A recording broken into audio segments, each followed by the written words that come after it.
ಆತ್ಮೀಯ ಸಮೀಕ್ಷಾ ಮೇಲ್ವಿಚಾರಕರೇ, ನಿನ್ನೆ ನಡೆದಂತಹ ಝೂಮ್ ಮೀಟಿಂಗ್ನಲ್ಲಿ ತಿಳಿಸಿರುವಂತೆ ಈಗೇನು ಮೇಲ್ವಿಚಾರಕರಿಗೆ ಒಂದು ಲಾಗಿನನ್ನು ಕೊಟ್ಟಿದ್ದಾರೆ. ಆ ಲಾಗಿನನ್ನು ಬಳಸ್ಕೊಂಡು ನಾವು ನಾನ್ ಯು ಎಚ್ ಐ ಡಿ ಮಾಡಿರುವಂಥ ಗಣತಿದಾರರ ಒಂದು ಪೆಂಡಿಂಗನ್ನು ಯಾವ ರೀತಿ ಕ್ಲಿಯರ್ ಮಾಡಬೇಕು ಅನ್ನೋದ್ರ ಬಗ್ಗೆ ಇಲ್ಲಿ ತಿಳಿಸ್ಕೊಡ್ತೀನಿ.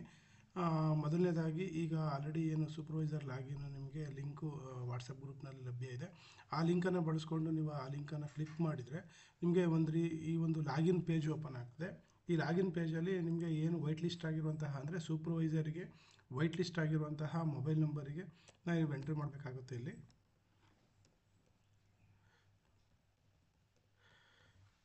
ಈ ಮೊಬೈಲನ್ನು ಎಂಟ್ರಿ ಮಾಡಿದ ನಂತರ ನೀವು ಗೆಟ್ ಒ ಟಿ ಪಿಯನ್ನು ಮಾಡ್ತೀರಾ. ಗೆಟ್ ಒ ಟಿ ಪಿ ನಿಮ್ಮ ಒಂದು ವೈಟ್ ಲಿಸ್ಟೆಡ್ ಮೊಬೈಲ್ಗೆ ಬರ್ತದೆ. ಆ ಒಂದು ಪಿನ್ನನ್ನು ಇಲ್ಲಿ ನೀವು ಎಂಟ್ರಿ ಮಾಡಿದ್ರೆ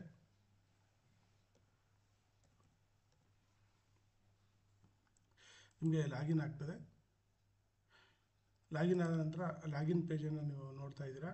ಇಲ್ಲಿ ಏನು ನೆನ್ನೆ ತಿಳಿಸಿದಂತೆ know U H I D mapping ಅಂತೇಳಿ ಒಂದು ಆಪ್ಷನನ್ನು ನೀವು ಗಮನಿಸ್ಬೋದು. ಈ know U H I D option ಮೇಲೆ ನೀವು ಕ್ಲಿಕ್ ಮಾಡಿದರೆ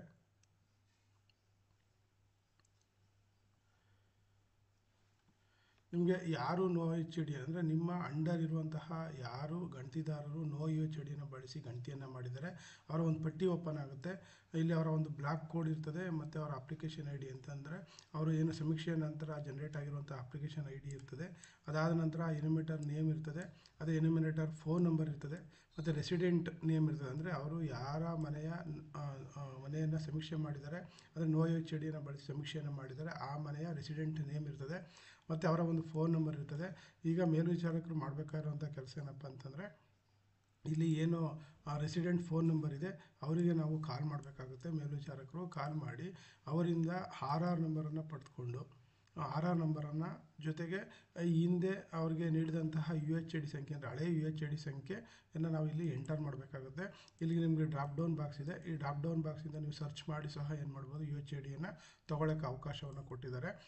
ನೀವು ಅವ್ರನ್ನ ಕೇಳಬೇಕು. ಅಂದರೆ ಈಗ ಯಾರು ಮನೆಯ ಓನರ್ ಇರ್ತಾರೆ ಅವರಿಗೆ ಫೋನ್ ಮಾಡಿ ನಿಮ್ಮ ಆರ್ ಆರ್ ನಂಬರು ಮತ್ತು ನಿಮ್ಮ ಮನೆಗೆ ಅಂಟಿಸಿದಂತಹ ಸ್ಟಿಕ್ಕರ್ನಲ್ಲಿದ್ದಂಥ ಯು ಎಚ್ ಐ ಡಿ ಸಂಖ್ಯೆಯನ್ನು ಕೇಳಿ ನೀವು ಏನು ಮಾಡಬೇಕಾಗುತ್ತೆ, ಇಲ್ಲಿ ಲಿಂಕ್ ಯು ಎಚ್ ಐ ಡಿಯನ್ನು ಮಾಡಬೇಕಾಗುತ್ತೆ.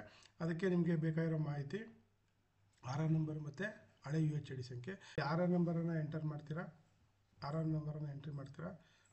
ನೀವು ಆರ್ ಆರ್ ನಂಬರನ್ನ ಕೇಳಿಕೊಂಡು ಮಾಡಬೇಕಾಗುತ್ತೆ. ಈಗ ಈ ಥರ ಇರ್ತದೆ R R number. R R ನಂಬರನ್ನು ಹಾಕ್ಕೊಳ್ತೀರಾ. ಜೊತೆಗೆ ಏನು ಹಳೆ ಯು ಎಚ್ ಐ ಡಿ ಸಂಖ್ಯೆ ಇರ್ತದಲ್ಲ, ಆ ಹಳೆ ಯು ಎಚ್ ಐ ಡಿ ಸಂಖ್ಯೆಯನ್ನು ಕೇಳಿರ್ತೀರಲ್ಲ, ಆ ಯು ಎಚ್ ಐ ಡಿ ಸಂಖ್ಯೆಯನ್ನು ಈ ಡ್ರಾಪ್ ಡೌನಿಂದ ನೀವು ಸರ್ಚ್ ಮಾಡಿ ತೊಗೊಳ್ಬೇಕಾಗುತ್ತೆ. ಅದನ್ನು ಸರ್ಚ್ ಮಾಡಿ ಇಲ್ಲಿ ಹಾಕ್ಕೊಂಡು ಇಲ್ಲಿ link U H I D ಮೇಲೆ ಕ್ಲಿಕ್ ಮಾಡಿದ್ರೆ ನೇರವಾಗಿ ಅದೇನಾಗುತ್ತೆ, ಲಿಂಕ್ ಆಗುತ್ತೆ. ಅಕಸ್ಮಾತ್ ಅನ್ಯ ಕಾರಣಗಳಿಂದ ಯು ಎಚ್ ಐ ಡಿ ಅಳಿಸೋಗಿದ್ರೆ ಅಥವಾ ಅರ್ಧ ಹಾಕಿದರೆ ಬೇರೆ ಕಾರಣದಿಂದ ಯು ಎಚ್ ಐ ಡಿ ಸಿಗಲಿಲ್ಲ ಅಂದರೆ ನೀವು ನೋ ಎಚ್ ಐ ಡಿಯನ್ನು ಬಳಸ್ಕೊಂಡು ಏನು ಮಾಡಬೇಕಾಗುತ್ತೆ, ಲಿಂಕ್ ಯು ಎಚ್ ಐ ಡಿಯನ್ನು ಮಾಡಬೇಕಾಗುತ್ತೆ. ಇಷ್ಟು ಮಾಡಿರೋದ್ರಿಂದ ನಿಮ್ಮ ಒಂದು ಏನು ಹಳೆ ಯು ಎಚ್ ಐ ಡಿಗಳು ಆರ್ ಆರ್ ನಂಬರ್ ಜೊತೆ ಏನಾಗುತ್ತೆ, ಮ್ಯಾಪಿಂಗ್ ಆಗುತ್ತೆ. Thank you.